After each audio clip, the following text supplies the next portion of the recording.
Well, hello, my lovely Libras. This is your monthly forecast for the month of May 2016. Thanks for joining me.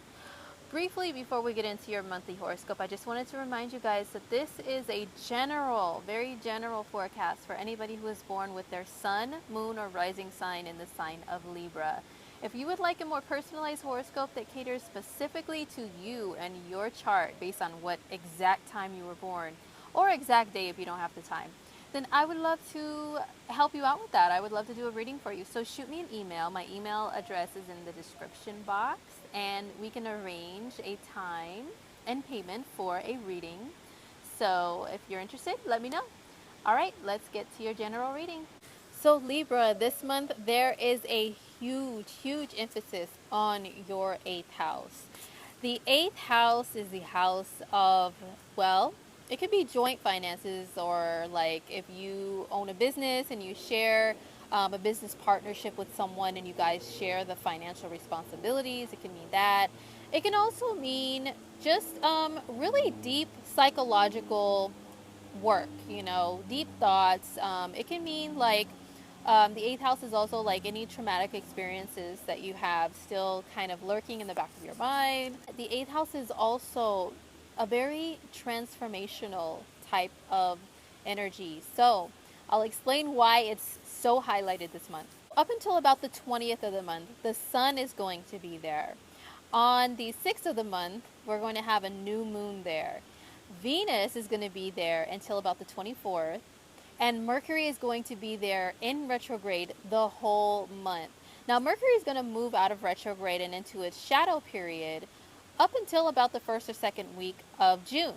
Now, what this means is Mercury is, going backwards, going over things, and then it's starting to move forward again after the 22nd, but it's not completely out of its retrograde motion. So anything that's like technological, communication based can still go a little bit haywire, but it's going to kind of start dying down and trickling off and going back to normal. So what all this means for you is basically when the sun is there, it's shining a big spotlight on that area of your life. So you could have a big emphasis on taxes and insurance and inheritances, any joint finances that you share with a partner, or maybe some deep psychological work that needs to be done. The new moon that's going to be there is going to bring a new beginning in that area. And the new moon is actually positively aspected by two other planets, which happen to be retrograde, as well as Mercury and retrograde in that area. The new moon is in Taurus, that's an earth sign. It's going to be making a trine aspect, which is positive, to Jupiter in Virgo, which is your 12th house, and to Pluto in Capricorn, which is your 4th house of home and family. All of your water houses are going to be activated by this new moon.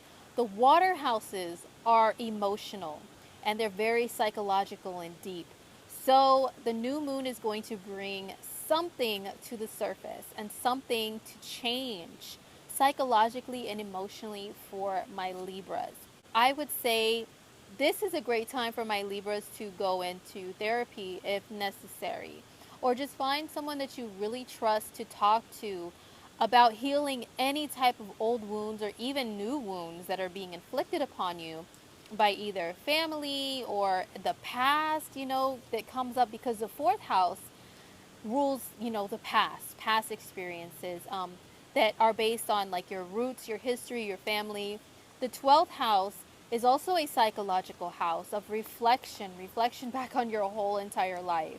And then the 8th house is just deep psychological thoughts in general, especially based around trauma. I hate to be a bearer of not so great news, Libra, but you know what? This is going to be a very deep month for you, very deep. So you may feel a little bit more introverted and have a lot more retrospect going on in your life than more people that you know around you. Okay, so yeah, great time for seeing a psychologist, a therapist, anybody that can give you any type of therapeutic relief. Okay, like maybe some spiritual relief if you're into spirituality or religion.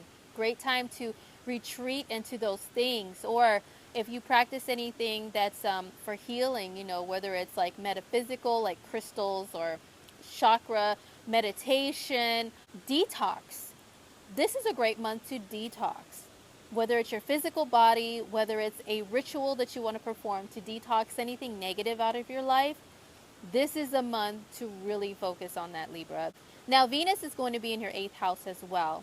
Venus is going to give a little bit more of a supportive energy to you with whatever it is that you want to transform in your life, okay? So Venus is also, it rules relationships. So if you have any joint partnership issues that come up, Venus can help you to smooth things out and keep things level and balanced with one another. What I would be careful of with Venus in the 8th house is jealousy, especially with all this other 8th house energy going on. The 8th house can signify possession and jealousy. You know, if you're in a relationship, you might feel a little bit more like, I don't want to share you with anyone. I want to consume you and your whole being and your whole soul, and I don't want you to go anywhere else.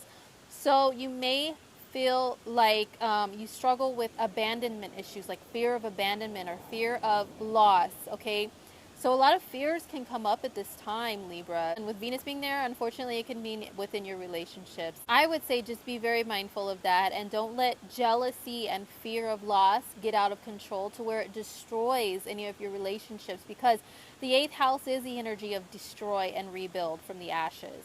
Now, on another note, if you have a relationship that is not going very well, this is a time where you can kind of get rid of that and detox it from your life so that you can rebuild yourself as far as, you know, how you are in relationships up from the ashes and transform. Very deep and powerful month for my Libras. Mercury retrograde can bring old lovers or wounds that you suffered from old lovers or anybody that you shared a deep soul bond with, shared your body, your soul, or anything with.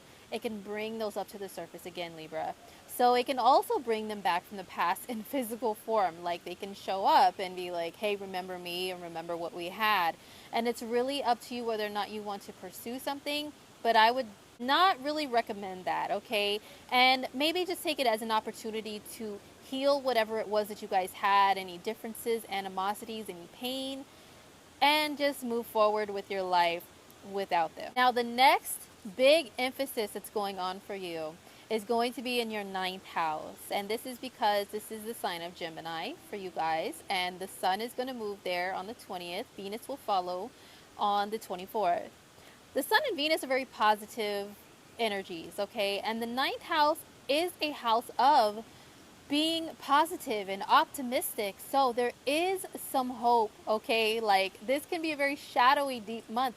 But once we get towards the end of the month, Libras, I promise you, there is a brighter day. There is more optimism and faith that's going to be brought into your life and into your world and your sphere. With the sun and Venus there, I mean, optimism, yeah, and faith, they are the 9th house. But also, it's like seeing things from a higher point of view and seeing the big picture. So you can see things that are possible in your life. Maybe get out of the darkness and go travel and see things from a broad horizon to where you're like, you know what, my dreams and my goals and my wishes, they are possible. It is possible for me to have positive things and positive people in my life. So that's what the 9th house is going to bring to you. Some of my Libras might step out of the 8th house shadows and realize that there is greater to life and a greater vision for you, and start pursuing higher education. So that is also possible with the 9th house. So I would be mindful of that and just know that yes, there is going to be a brighter day, my Libras. It's not going to be so dark for you. And just really tap into that, you know, that natural sense of like optimism of the 9th house towards the end of the month. The next huge emphasis for my Libra people in the month of May 2016 is going to be your 3rd house of the mind, the rational, logical thinking, and communication. This is because Saturn and Mars are there, and there's also going to be a full moon there on the 22nd. The full moon is going to be in conjunction with Mars. And if this is your mind and the moon is your emotions and Mars is like charging full speed ahead and being a little bit aggressive and maybe a little bit aggravated, my Libra people, on this full moon on the 21st, this can be a highly, highly emotional day for you. You could be thinking a lot of emotional thoughts.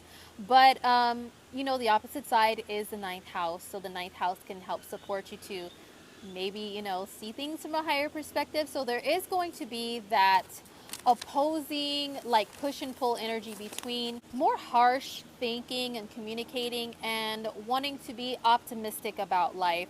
That's going to be kind of a tug of war for you at the end of the month, just being completely honest. Saturn is going retrograde, and so is Mars. They are both planets that call you towards hard work. Okay, Saturn is like that old teacher or that old boss. It's like you got to do everything by the book, step by step, and you have to do it correctly. If you don't do it correctly, I'm going to give you an exam and test you on it, Libra. And you're going to have to go back over everything, every answer that you got wrong, everything that you missed and skipped. You're going to have to go back over it one more time. Mars is going to call you to put that action in, to go back over things and like, okay, I'll do it over again. Let me see what I missed, you know. So that's what those two planets going retrograde in your third house are going to call you to do when it comes to learning any skills, when it comes to just your thinking in general and how you communicate. You got to work on your communication skills with those two planets of hard work there. When the full moon comes into play on the 21st, it's going to bring things to a final decision. So with this being opposing your higher learning house, and the third house is like, you know, skills that you learn and your mind and everything, how your mind works. You can come to a final decision about education or about travel or about maybe your belief systems, what you really believe in life, whether that is a religion or spirituality, or whether it is just how you think, your thinking process in general, whether you want to be a pessimist or an optimist. You know, that is going to be a challenge for you this month, towards the end of the month, and it's going to come to a final conclusion with the full moon. All right, Libra, well, that was your monthly horoscope for the month of May 2016. I really hope it was insightful for you and helpful in some sort of way. And I know it's going to be a very deep month, okay, especially up until the end. But there is some faith and hope for you towards the end of the month. There are many things for you to work on psychologically and logically and how you think.